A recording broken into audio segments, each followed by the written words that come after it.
नमस्कार दोस्तों, आपका स्वागत है आपके अपने चैनल मोटिवेशनल ज्ञान में, जहां हम हर दिन बात करते हैं जिंदगी बदल देने वाली सोच की, जो हमें प्रेरित करती है, आगे बढ़ाती है और अंदर की सोई हुई ताकत को जगाती है। क्योंकि आज हम बात करेंगे उस रहस्य की जिसमें कोई भी साधारण इंसान असाधारण बन सकता है। तो अगर आप चैनल पर नए हैं तो वीडियो को लाइक कर दें और चैनल को सब्सक्राइब कर लें। तो चलिए शुरू करते हैं। और हाँ, अगर आप भी जिंदगी में ऊंचाइयां छूना चाहते हैं तो वीडियो को अंत तक जरूर देखें, क्योंकि इसमें छुपा है सफलता का असली राज। दोस्तों, हर इंसान इस धरती पर किसी न किसी मकसद से आया हुआ है। हम सब के अंदर एक लीडर, एक निर्माता छिपा हुआ है, लेकिन बचपन से ही हमें नकारात्मक शब्दों से बांधा जाता है। जितनी चादर उतने पैर पसारो, ज्यादा बड़े सपने मत देखो, तुमसे नहीं होगा। धीरे धीरे हम अपने सपनों को छोटा करने लगते हैं। हम भूल जाते हैं ईश्वर ने हमें भी उतनी ही शक्ति दी है जितनी किसी महान व्यक्ति को दी है। बस फर्क इतना है कि किसी को उस शक्ति को याद दिलाने वाला मिल गया और किसी को नहीं। हनुमान जी की कथा को याद कीजिए। जब लक्ष्मण जी मूर्छित पड़े थे तो हनुमान जी से कहा गया था, तुम उड़ सकते हो, संजीवनी ला सकते हो, लेकिन वो खुद अपनी शक्ति भूल चुके थे। फिर जामवंत जी ने उन्हें याद दिलाया कि तुम्हारे अंदर वो सामर्थ्य है जो किसी में नहीं। अब सोचिए, अगर हनुमान जी जैसे देवता को उनकी शक्ति याद दिलाने के लिए गुरु की आवश्यकता पड़ी, तो हमें भी एक ऐसे व्यक्ति की जरूरत है जो हमें सही मार्गदर्शन दे और हमारी ताकत दिखाए, जो कि हमारा सच्चा गुरु हो सकता है। ईश्वर हमें जीवन देता है, पर गुरु हमें जीने की दिशा देता है। जैसे अंधेरे में दीपक रास्ता दिखाता है, वैसे गुरु जीवन में प्रकाश फैलाता है। महाभारत इसका सबसे बड़ा उदाहरण है। कौरवों के पास सेना थी,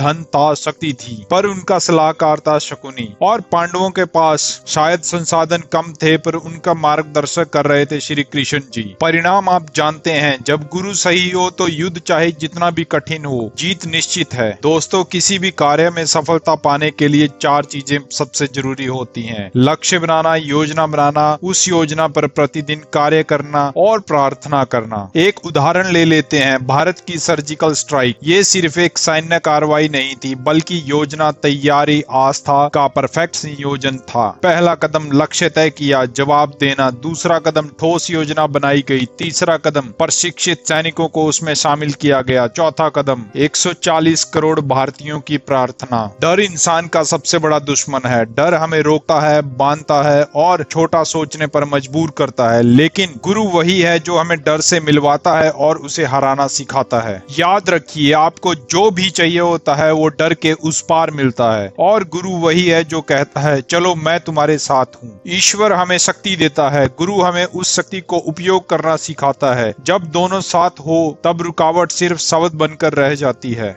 जब हम ईश्वर के वचन सुनते हैं, उन पर मनन करते हैं, तो हमारे भीतर शांति और विश्वास जागता है। वो आस्था हमें किसी भी परिस्थिति में गिरने नहीं देती है। अंग्रेजी में एक कहावत भी है, knowledge of God is the requirement to enjoy peace of God. यानी जब तक आप ईश्वर को नहीं जानेंगे, आप शांति का अनुभव नहीं कर सकते। ईश्वर और गुरु दोनों हमारे जीवन की 2 आंखें हैं। एक हमें दिशा दिखाती है और दूसरी हमें मंजिल पर केंद्रित रखती है। दोस्तों, अगर आप जिंदगी में आगे बढ़ना चाहते हैं तो मेहनत के साथ साथ आस्था और मार्गदर्शन को मत भूलिए। मेहनत आपकी है, दिशा गुरु की है और कृपा ईश्वर की है। जब ये तीनों एक साथ हो तो सफलता को आने से कोई नहीं रोक सकता। ईश्वर में आस्था रखो, गुरु का आदर करो और खुद पर भरोसा रखो, क्योंकि सफलता उन्हीं की होती है जो विश्वास से चलते हैं। अगर यह वीडियो आपको प्रेरणा दे रही है तो लाइक करें, कमेंट करें और लिखें, मुझे अपनी शक्ति याद है, और चैनल को सब्सक्राइब कर लें, क्योंकि यहाँ हम हर दिन एक नई सोच लेकर आपके सामने आते हैं और जो आपकी जिंदगी को और बेहतर बनाती है।